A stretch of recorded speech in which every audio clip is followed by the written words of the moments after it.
ఈరోజు ఒక్కసారి ఆలోచిస్తే కులం లేదు, మతం లేదు, ప్రాంతం లేదు,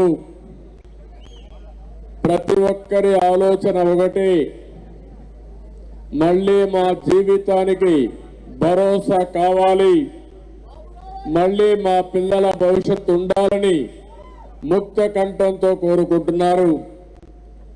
ప్రత్యక్షంగా పరోక్షంగా ఇప్పుడు ఏ అభిప్రాయాలైతే వేదిక పైన చెప్పారో ఈ అభిప్రాయాలే రాష్ట్రం అంతా కూడా ఉండే పరిస్థితి వస్తూ ఉంది. మనం డిసెంబర్లో ఉన్నాం, జనవరిలో ఇంకా సైకిల్ స్పీడ్ పెరుగుతుంది. ఫిబ్రవరి వచ్చే కొద్దికి ఇంకా స్పీడ్ పెరిగి ఏదైతే ఫ్యాన్ ఉందో ఫ్యాన్ పంక్చర్ అయిపోతుంది, ఎక్కడికక్కడ తిరిగే పరిస్థితి కూడా ఉండదు. ఈరోజు రాష్ట్రంలో మీరు ఒక్కసారి చూస్తే ప్రమాద ఘటికలు మీరు నిన్న మొన్న చూస్తున్నారు ఏం జరుగుతుందో. వైఎస్ఆర్ కాంగ్రెస్ పార్టీలో ప్రకంపనలు, మా తమ్ముడు చెప్తున్న బంగాళాదుంప అయిపోయింది,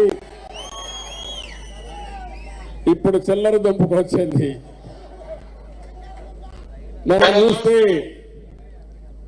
వైసీపీ నావకు చిల్లు పడింది,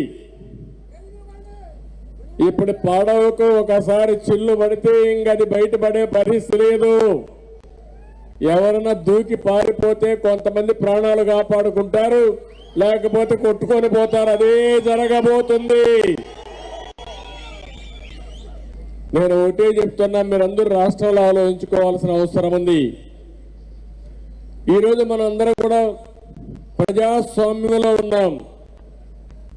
ప్రజాస్వామ్యంలో ప్రతి ఒక్క వ్యక్తి ఆలోచించుకోవాల్సింది ప్రజాధనానికి ఒక ట్రస్టీగా పనిచేయాలి, ప్రజలకు మెరుగైన సేవలు అందించాలి. ఈరోజు రేపు ఎల్లుండి కూడా ఉంది. ఇవన్నీ కూడా దూరదృష్టిలో పెట్టుకుని హోందాతనంగా వెలగవలసిన అవసరం ఉంది.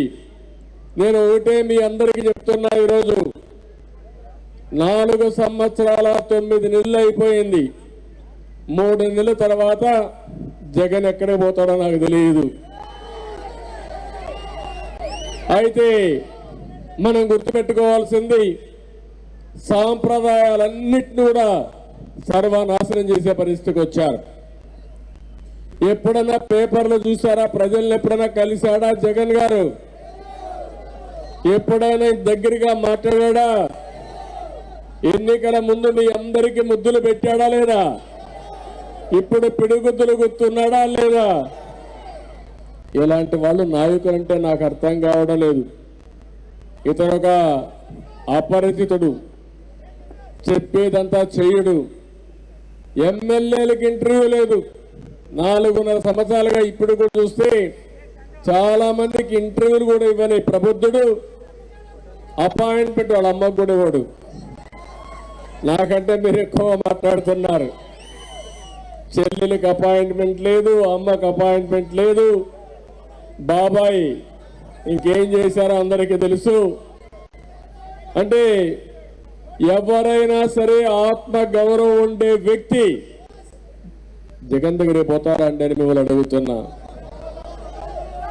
ఎందుకు నేను ఈ మాట వాడుతున్నానంటే, ఎంతో మంది త్యాగాలు చేశారు, స్వతంత్రం నా హక్కుని పోరాడారు, ప్రాణ త్యాగాలు చేశారు. ప్రజలు 5 సంవత్సరాలకు ఒకసారి ఓటేస్తున్నాం.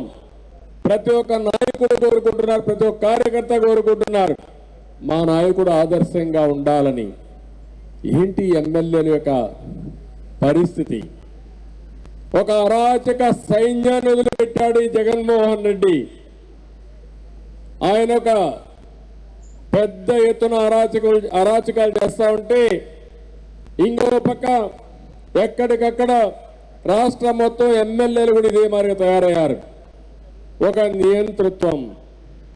రఘురామరాజు ఒక ఎమ్మెల్సీ, ఒక ఎంపీ, ఆయన విభేదించాడని నెపంతో పోలీస్ కస్టడీలో టార్చర్ చేశాడంటే ఎవరన్నా ఊహిస్తారని అడుగుతున్నా. ఇది ప్రజాస్వామ్యమా అని అడుగుతున్నా.